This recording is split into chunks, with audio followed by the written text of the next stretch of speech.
I'm Laura from Garden Sanity. It's the beginning of November, and this video is a fall garden tour of our newest backyard garden bed, where I've got butterfly bushes, evergreens, hydrangeas, lavender, and an ornamental tree.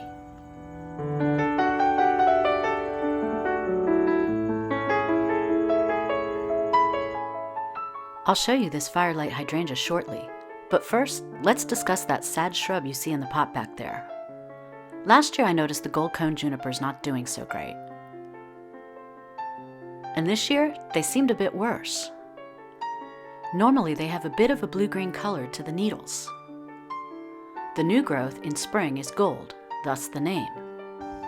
So we dug them up and put them in pots for now. Indeed, the bottoms on each shrub need to start over. I'm not clipping the dead stuff off just yet, as I want to allow it to get settled into its new potted home. There is new growth on it, so I'm confident that these shrubs are going to bounce back just fine.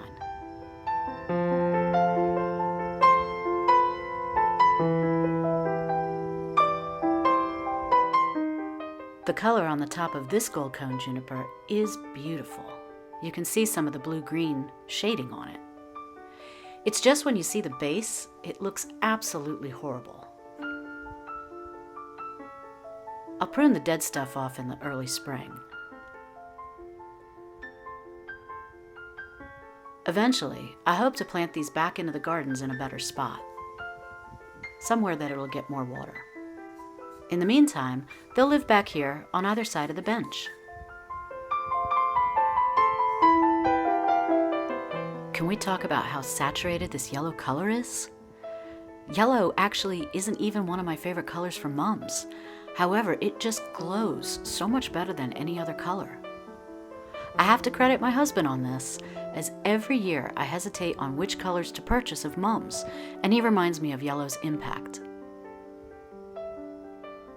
On the bench, I displayed these pumpkins I painted years ago. I used to produce crafts for various craft companies, and this was one of those projects. I took unfinished wood palette pumpkin shapes, and I painted them to look distressed using chalk paint. A simple coat of varnish to protect them from the elements has meant that these can be outdoors and still look great. They're now enjoying their 7th year outdoors in sun and rain.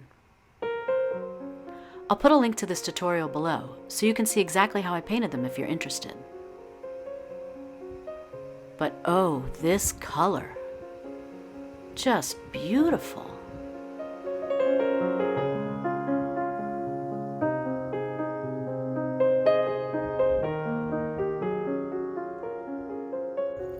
Back to the bed, let's start with these Lavender Phenomenal perennials.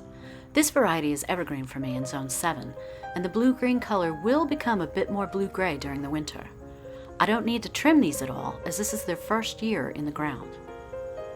Ooh, look at this color. I'll show this Light Hydrangea in a moment. The flowers glow. Bees, butterflies, and moths love Verbena Bonariensis, so I don't cut these down until late fall.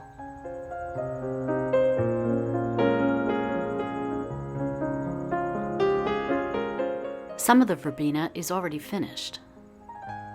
To their left are the green leaves of totally tangerine Geum. And if you look closely, there's an ornamental onion I planted, left over from a patch previously grown in another bed. And here are the 3 Kramer's red winter heaths I transplanted in May. Heath do not transplant well, but there are some flower buds on them, so I'm hopeful. Here's a healthy Kramer's red in my front yard with lots of flower buds. And here's what they look like all winter into spring, covered in magenta fuchsia flowers. I'm still hopeful in another couple of years they will look great.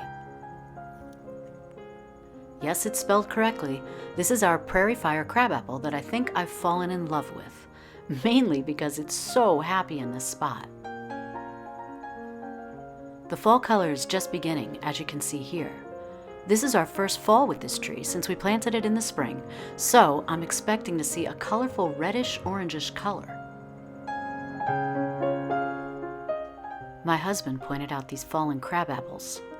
Other gardeners say these primarily stay on the tree until the birds eat them in the winter. But at least they're falling in the bed and not on the gravel. At least that's what I'm saying to my husband right now.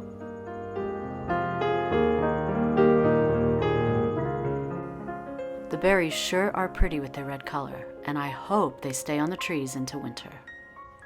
To the left of the heath is another Lavender Phenomenal, with a King's Gold Mop Cypress next to it.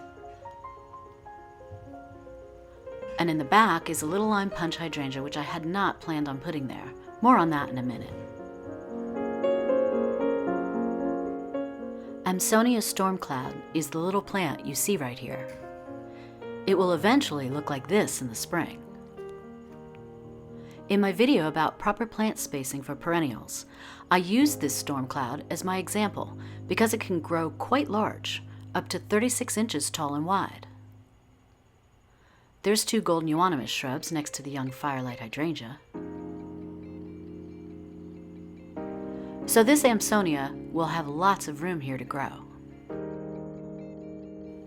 But then there's this new guy. I ordered this little Lime Punch Hydrangea from Home Depot, and after losing this shrub during shipping, they sent me a replacement. And then, almost 2 weeks later, this one arrived, practically dead after being in a box for so long. I gave it water and daylight first. Then I slowly moved it into full sun, and it came back nicely. But I didn't need 2 of these shrubs. I had already planted one in our front yard landscaping, so this one needed a home, and by default, and space, I planted it here. I can't wait to see what it looks like next year.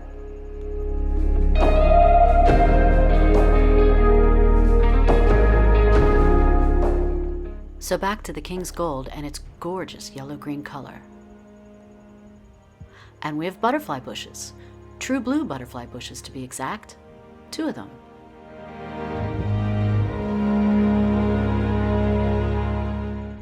It's the beginning of November, yet they are still going strong. And the blue color is just so pretty. Moths and butterflies are still enjoying the flowers. And so are the bees.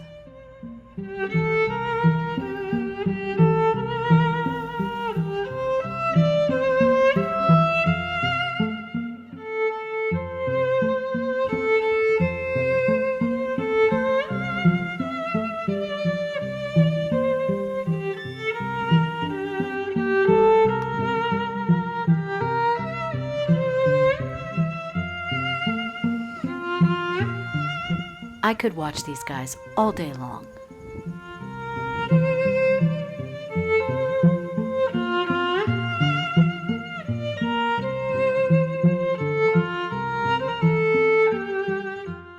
Here are 3 different ones relaxing in the sun.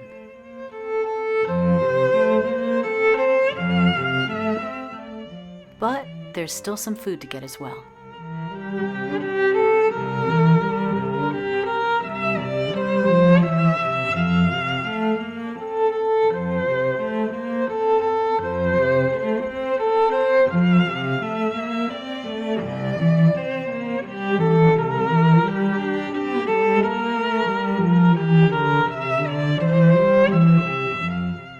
Ah, so relaxing. This is such a gorgeous blue color, even in early November.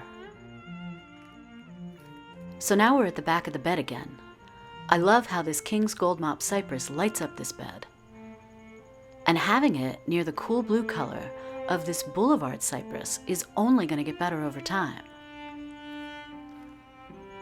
You see, this little shrub will eventually become at least 5 feet tall, but it'll maintain a narrow width, so it won't remain hidden back here forever.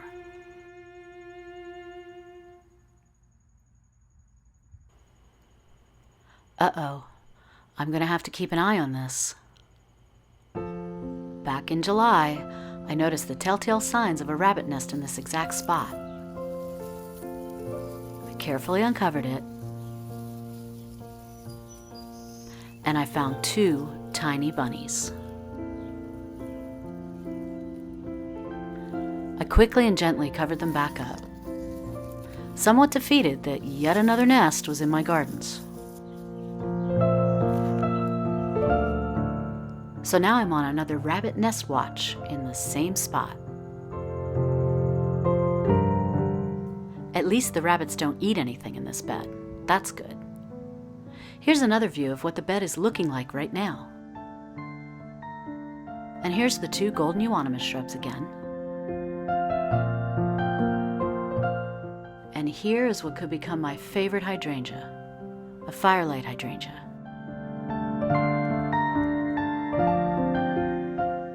This is what it could look like in a couple of years. But here it is today. Once it grows 6 to 8 feet tall and wide, it'll block that bench garden back there, so I need to plan for that. This shrub was so tiny when I planted it this year that I never expected any flowers. And I know I'm overusing this word, but these flowers absolutely glow.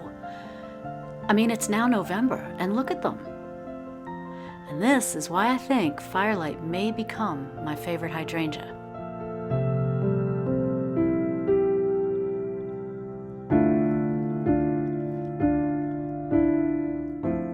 And next year, imagine the Firelight larger and with more flowers, next to the flowering Lavender Phenomenal.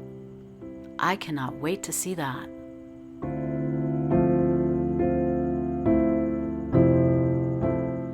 Thank you so much for taking this tour with me. And until next time, happy gardening.